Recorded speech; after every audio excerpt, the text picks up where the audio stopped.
Hello and welcome दोस्तों, स्वागत है आपका हमारी आज की एक और नई वीडियो में। तो आज की इस वीडियो में मैं आपको एक्सप्लेन करने वाला हूं एनिमी सीरीज अ गैदरर एडवेंचरर इन इसेकाई एपिसोड 3 के बारे में। तो चलिए करते हैं वीडियो को स्टार्ट। अगर आप चैनल पर नए हो तो जल्दी इस चैनल को सब्सक्राइब कर लो। एपिसोड की स्टार्टिंग होती है जहां पर हम देखते हैं हमें सुबह का सीन दिखाया जाता है। जो पॉलन की वाइफ होती है वो ताकेरू से पूछती है कि ताकेरू तुम क्या कर रहे हो। तभी हम देखते हैं कि ताकेरू उसको गुड मॉर्निंग कहता है और बताता है कि मैं अपने सीजर्स को साफ कर रहा हूँ। तभी हम देखते हैं कि वो औरत उससे कहती है कि तुम्हें पता है जो लोग अपने सामान का अच्छे से ध्यान रखते हैं वो लोग अपने काम में काफ़ी ज़्यादा अच्छे होते हैं।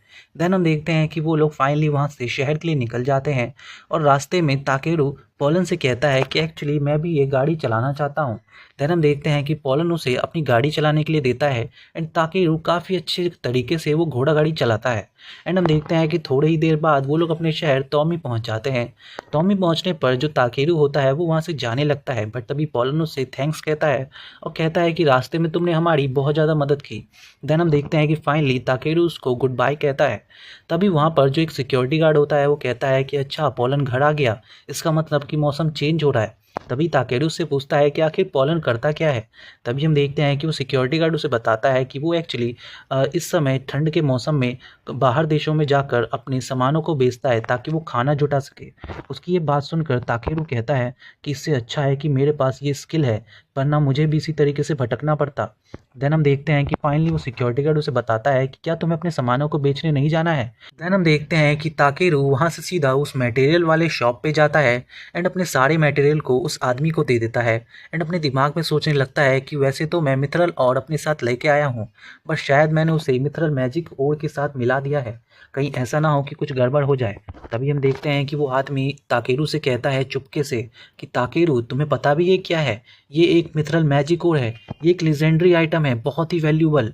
जिसकी बात सुनकर जो ताकेरू होता है वो चौंक जाता है और कहता है कि क्या सच में ये इतना ज़्यादा वैल्यूबल है। एंड तभी हम देखते हैं कि जो वो आदमी होता है वो ताकेरू को बताता है कि तुम जितना मैजिक स्टोन लेके आए हो, अगर तुम थोड़ा और ले आते तो तुम शायद पूरे कंट्री में सबसे ज़्यादा स्ट्रांग बन जाते। ये बात सुनकर ताकेरू कहता है कि अच्छा सच में, बट ये तो बस एक एक्सीडेंट था, मुझे एक्सीडेंट के बलबूते पे ही ये मिला है अचानक से। एंड देन हम देखते हैं कि जो वो आदमी होता है वो कहता है कि भले सक तुम लक्की थे, बट फिर भी मैं तुमसे ये कहूँगा कि तुम काफ़ी ज़्यादा होनहार हो इस मटेरियल गैदर करने की चीज़ों में। तो मैं चाहता हूँ कि मैं तुम्हें एक परामर्श दूँ। और वो उसे बताता है कि मुझे लगता है कि तुम यहाँ पर अपने स्किल को ख़राब कर रहे हो, तुम्हें यहाँ से सीधा चला जाना चाहिए बेलक्रीम। एंड हम देखते हैं कि ये नाम सुनकर ताकेरू कहता है कि इसका क्या मतलब है। तभी हम देखते हैं कि जो आदमी होता है उसे बताता है कि ये एक बहुत बड़ी सिटी है, शायद इस टॉमी से 10 गुनी ज़्यादा बड़ी सिटी, और वहाँ पर तुम्हें सब कुछ अच्छा मिलेगा। वहाँ पर तुम बहुत सारी इन्फॉर्मेशन भी जुटा पाओगे चीज़ों के बारे में जो कि तुम्हें ज़्यादा नॉलेज भी नहीं है, और साथ ही में वहाँ पर एक एडवेंचरर गिल्ड भी है, तुम वहाँ पर एडवेंचरर के तौर पे भी काम कर सकते हो। देन हम देखते हैं कि जो वो ताकेरू होता है वो कहता है कि अच्छा सच में। तभी हम देखते हैं कि वो आदमी उससे कहता है कि वैसे तो तुम्हारे जैसे एक आदमी को, यानी कि ताकेरू, तुम्हें खोना काफ़ी ज़्यादा मुश्किल है, बट फिर भी मैं इसको सहन कर लूँगा, क्योंकि अगर तुम वहाँ पे जाओगे और फेमस हो जाओगे तो तुम साथ साथ हमारे इस छोटे से शहर को भी फेमस करोगे, जिससे मेरी ये शॉप भी फेमस हो जाएगी। एंड हम देखते हैं कि उसकी ये बात सुनकर ताकेरू कहता है सच में। देन हम देखते हैं कि वहाँ से ताकेरू सीधा अपने एक रेस्टोरेंट में, जहाँ पे वो अपना घर रहता है उसका, उस घर में चला जाता है। एंड वहाँ पर वो थोड़ी बहुत सर्च करने लगता है कि गिल्ड होता क्या है। एंड जैसे ही वो गिल्ड के बारे में पढ़ना स्टार्ट करता है वो देखता है कि गिल्ड एक बहुत बड़ा एसोसिएशन है, जहाँ पर आसपास के शहरों से कई सारे क्वेस्ट आते हैं एंड हमें उन रिक्वेस्टों को पूरा करना होता है। एंड देन हम देखते हैं कि वो ये बात सुनकर काफ़ी ज़्यादा खुश होता है एंड वो कहता है कि वैसे यहाँ पर दो तरह की जॉब है, कॉम्बैट जॉब जॉब और सपोर्टिंग जॉब, यानी कि मेरे लिए काफ़ी ज़्यादा बेहतरीन रहेगा। देन हम देखते हैं कि जो ताकेरू होता है वो अपने दिमाग में सोचने लगता है कि वैसे भी मैं एक इसेकाई में हूँ, तो मुझे पूरी दुनिया को घूमना चाहिए और डिफरेंट डिफरेंट चीज़ों को जानना चाहिए। एंड हम फाइनली देखते हैं कि ताकेरू कहता है कि ठीक है, अब हमारा अगला गोल है बेलक्रीम जाना। एंड देन हम देखते हैं कि जो ताकेरू होता है वो पहले बेलक्रीम जाने से पहले कुछ चीज़ों को ख़त्म करना चाहता है, तो वो सबसे पहले कुछ मीट मीट निकलवाता है अपने जो उसने मॉन्स्टर्स मारे होते हैं उससे। एंड उसके बाद थोड़े बहुत फेस्टिवल में घूमता है एंड उसके बाद हम देखते हैं कि फाइनली वो बहुत सारी मसालों को इकट्ठा करता है रास्ते के लिए एंड फाइनली वो वहाँ से निकलने वाला होता है। तभी हम देखते हैं कि वो मसाले वाली जो औरत होती है वो ताकेरू से कहती है कि हम तुम्हें सच में काफ़ी ज़्यादा मिस करने वाले हैं। बट ताकेरू से कहता है कि ये बात तो ठीक है, बट फिर भी मुझे पूरे जहान में घूमना होगा। देन हम देखते हैं कि जो ताकेरू होता है वो जाने से पहले सोचता है कि इन लोगों ने मेरे लिए इतना कुछ किया है और मेरे पास जो ये और है यानी कि वो मैजिक और ये भी मुझसे उस आदमी ने नहीं खरीदा। तो मुझे लगता है कि मैं जाने से पहले शहर वालों के लिए कुछ तो करके जा सकता हूँ। देन हम देखते हैं कि वो सोचता है कि क्यों ना मैं अपने मैजिक को और इस और को एक साथ फ्यूज करके कुछ बनाऊँ। एंड हम देखते हैं कि वो एक लालटेन को एंड उस और को अपने मैजिक से फ्यूज करता है। एंड हम देखते हैं काफ़ी कमाल का एक मैजिक आइटम तैयार हो जाता है। एंड उसके बाद सुबह सुबह वो वहाँ से निकलने से पहले उस मैजिक आइटम को अपने दोस्तों को यानी कि उस सिक्योरिटी गार्ड को देता है। एंड हम देखते हैं कि वो उसे बताता है कि ये मैजिक आइटम मैंने खुद बनाया है, तुम इसे रख सकते हो। इससे इससे आसपास में विलेज के एक बहुत बड़ी शील्ड यानी कि कह सकते हैं बैरियर खड़ी हो जाएगी, जिससे कोई भी जल्दी बीमार नहीं पड़ेगा और ना ही चोर डकैत अंदर आ पाएंगे। एंड इसकी ये बात सुनकर वो आदमी काफ़ी ज़्यादा खुश हो जाता है। एंड हम देखते हैं कि जो वो बुढ़ा आदमी होता है यानी कि मटेरियल शॉप वाला, वो कहता है कि क्या मैं इसे देख सकता हूँ। एंड वो उसे देखता है और कहता है कि ये मत कहना ताकेरू कि तुमने इसमें उसी और का इस्तेमाल किया है। बट हम देखते हैं कि जो ताकेरू होता है वो उसकी डांट से बचने के लिए वहाँ से भाग जाता है और कहता है कि ठीक है अभी अब हम बाद में मिलेंगे। एंड वो वहाँ से चला जाता है।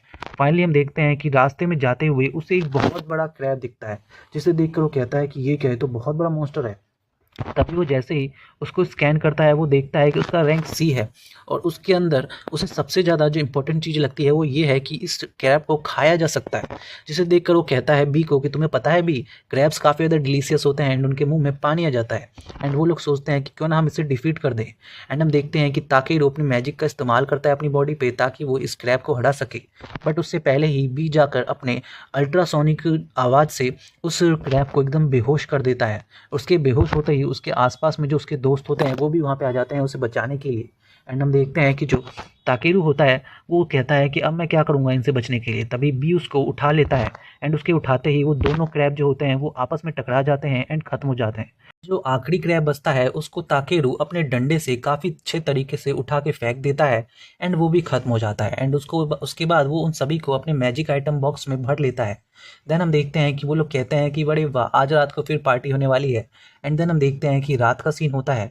जो ताकेरू होता है वो अपने मैजिक का इस्तेमाल करके उन क्रैब्स के पैरों को काटता है एंड उसके बाद उसे एक बहुत बड़े पॉट के अंदर डालकर हम देखते हैं कि वो उसका एक स्टू बनाना स्टार्ट करता है।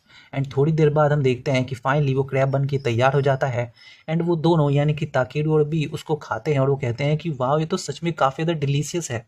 देन हम देखते हैं अगला सीन जहाँ पर वो कुछ दिनों बाद फाइनली शहर में पहुंच जाते हैं बेलक्रीम में।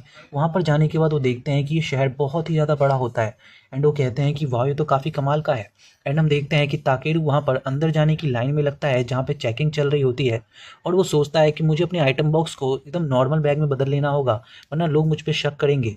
एंड साथ ही में वो अपने बी को भी छुपा लेता है। हम देखते हैं कि जब वो अंदर जाता है तो वो उससे पूछते हैं कि तुम यहाँ पे क्या करने आए हो, और वो उसे बताता है कि मैं एक गैदरर हूँ। और वो कहते हैं कि अरे वाह, ये तो काफ़ी रेयर है। देन हम देखते हैं कि जो ताकेरू होता है वो कहता है कि एक्चुअली मैं यहाँ पे एडवेंचरर के लिए तो नहीं आया हूँ, बट फिर भी मैं चाहता हूँ कि मैं फ़िलहाल गिल्ड में जाऊँ। एंड देन हम देखते हैं कि वो लोग कहते हैं कि अच्छा, तो तुम गिल्ड में जाना चाहते हो। देन उससे पहले हम देखते हैं कि जो वहाँ पर एक सिक्योरिटी गार्ड होता है वो उठ के उसके पास आता है और कहता है कि अभी मुझे तुम्हारे साथ एक और चीज़ चेक करनी है। एंड वो अपने साथ एक मैजिक आइटम लाता है और कहता है कि ये एक मैजिक आइटम है जिसकी मदद से हमें पता चल जाता है कि जो सामने वाला बंदा है वो ट्रस्टवर्दी है भी या नहीं।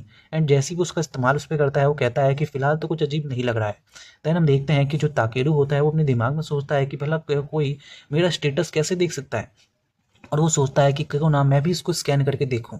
एंड हम देखते हैं कि ताकेरू अपनी आइज़ का इस्तेमाल करता है अपनी सर्च एबिलिटी का। एंड वो जैसे ही उसको स्कैन करता है उसे सच में उसके बारे में पता चल जाता है कि उस चीज़ में जो उसका स्टेटस आ रहा है वो काफ़ी ज़्यादा लो है। एंड वो कहता है कि फाइनली जैसा कि उसने कहा था गॉड ने कि मेरे इस सारी चीज़ों को कोई भी नहीं देख सकता है, वो फाइनली ऐसा ही है। एंड हम फाइनली देखते हैं कि जो वो आदमी होता है वो उससे कहता है कि और सब चीज़ें तो ठीक है, बट एक बात बताओ कि तुम्हारे पास एक ड्रैगन ब्लेसिंग है, इसका क्या मतलब है। तभी हम देखते हैं कि ताकेरू अपने बी को सामने लाता है और कहता है कि वो इसलिए है क्योंकि मेरे पास एक ड्रैगन है। और उसकी बात सुनकर लोग कहते हैं कि अरे वाह, ये तो काफ़ी ज़्यादा क्यूट है, बट क्या तुम इससे बता सकते हो कि ये है कौन। तभी हम देखते हैं कि ताकेरू बताता है कि ये मेरा पार्टनर है। उसकी बात सुनकर वो लोग उसे कहते हैं कि एक काम करो, क्यों ना तुम इस पर अपना एक मार्क बना दो ताकि सब लोग समझ सके कि ये तुम्हारा पार्टनर है। एंड हम देखते हैं कि ताकेरू उसे एक रिंग पहना देता है जो पहन के वो काफ़ी ज़्यादा खुश हो जाता है। एंड उसके बाद हम देखते हैं कि वो लोग क्या बताते हैं उसे कि अब कोई प्रॉब्लम नहीं है, तुम अंदर जा सकते हो। एंड फाइनली हम देखते हैं कि वो बेलक्रीन के अंदर आ जाता है। उस शहर के अंदर कुछ काफ़ी ज़्यादा बढ़िया होता है। एंड हम देखते हैं कि सबसे पहले वो एडवेंचरर गिल्ड में जाता है। एडवेंचरर गिल्ड में जाते ही सबसे पहले उसका वहाँ पे एक रिसेप्शनिस्ट वेलकम करती है और कहती है कि तुम्हारा स्वागत है यहाँ पे। एंड हम देखते हैं कि वो वहाँ पर सबसे पहले पूछती है कि बताओ क्या तुम यहाँ पे ज्वाइन होना चाहते हो। एंड हम देखते हैं कि वो अपना नाम बताने के बाद उसे बताती है कि एक्चुअली मेरा नाम है आरिनीना। एंड वो बताती है कि तुम इस फॉर्म को फिल कर दो ताकि हम तुम्हारा रजिस्ट्रेशन कर सकें। एंड हम देखते हैं कि सबसे पहले उसको उसका नाम और उसकी जॉब के बारे में लिखना होता है। एंड हम देखते हैं कि वो उससे पूछती है कि सच में तुम एक मटेरियल इकट्ठा करने वाले हो क्या, तुम्हारे पास कॉम्बैट का बिल्कुल भी स्किल है, यानी कि तुमने कभी कोई बैटल की है। तभी हम देखते हैं कि ताकेरू से बताता है कि हाँ एक्चुअली मैंने एक बहुत बड़े पक्षी से लड़ाई की थी जिसके पूंछ पर एक बहुत बड़ा सांप भी था। उसकी ये बात सुनकर वो लड़की यानी कि वो रिसेप्शनिस्ट कहती है कि क्या तुम इसे प्रूव कर सकते हो, तुम्हारे पास कोई सबूत है। देन हम देखते हैं कि जो ताकेरू होता है वो एक बहुत बड़ा क्रैब उसके सामने नीचे रख के खड़ा कर देता है और कहता है कि मैंने इससे भी फाइट करी थी फिलहाल, तो फिलहाल मेरे पास इसका सबूत है। एंड उसको इस क्रैब को जैसे वो निकालता है वहाँ पर जो टेबल होता है वो पूरा टेबल ही टूट जाता है क्योंकि क्रैब इतना बड़ा होता है। एंड हम देखते हैं कि रिसेप्शनिस्ट डर जाती है। अभी हम देखते हैं कि ताकेरू अरियाना से कहता है कि अरियाना एक बात बताओ, क्या ये प्रूफ ठीक है मुझे रजिस्टर करने के लिए। तभी हम देखते हैं कि सब लोग उसी की तरफ देखने लगते हैं। एंड वहाँ पर जो गिल्ड का बॉस होता है वो सोचता है कि शायद ये कोई सस्पिशियस इंसान है एंड वो उसके ऊपर अपनी सर्च एबिलिटी का इस्तेमाल करता है। बट हम देखते हैं कि उसको कुछ भी अजीब सा फील नहीं होता है। वो बताता है कि ये एक ब्लू है। उसकी बात सुनकर जो ताकेरू होता है वो पूछता है कि आखिर ये ब्लू क्या है। तभी वो उसे बताता है कि एक्चुअली मैंने तुम्हारे ऊपर अपनी एक एबिलिटी का इस्तेमाल किया तुम्हारी चीज़ों को देखने के लिए कि कहीं तुम कोई बुरे इंसान तो नहीं हो, बट इसने दिखाया कि तुम ब्लू हो यानी कि तुमसे कोई भी खतरा नहीं है। एंड हम देखते हैं कि फाइनली वो कहता है कि इसका मतलब है कि क्या मैं अब सब कुछ यहाँ पर रजिस्ट्रेशन करवा सकता हूँ, तो बताता है कि बिल्कुल। देन हम देखते हैं कि वो आदमी उससे पूछता है कि क्या तुम यहाँ पर इस क्रैब को बेचने के लिए नहीं आए हो। तभी हम देखते हैं कि जो ताकेरू होता है वो बताता है कि नहीं ये तो मेरे डिनर के लिए है। उसकी ये बात सुनकर सब काफ़ी ज़्यादा हैरान हो जाते हैं और वो साथ में बताता है कि मेरे पास ये ड्रैगन भी है जो मेरा पार्टनर है। और सब कहते हैं कि हाँ मैंने इसके बारे में सुना है, ये काफ़ी स्किल्ड एक मटेरियल गैदरर है। एंड देन हम देखते हैं कि फाइनली उसका रजिस्ट्रेशन पूरा होता है एंड उसको एफ रैंक से स्टार्ट करना होता है जिसके लिए उसे एक सबूत दिया जाता है एक कड़े के रूप में। एंड हम देखते हैं कि बी ये देखकर काफ़ी ज़्यादा खुश होता है कि उसके पार्टनर ताकेडो के पास भी अब एक कड़ा है। एंड हम फाइनली देखते हैं कि यहीं पर जो एपिसोड है वो खत्म हो जाता है। So thank you so much for watching this video.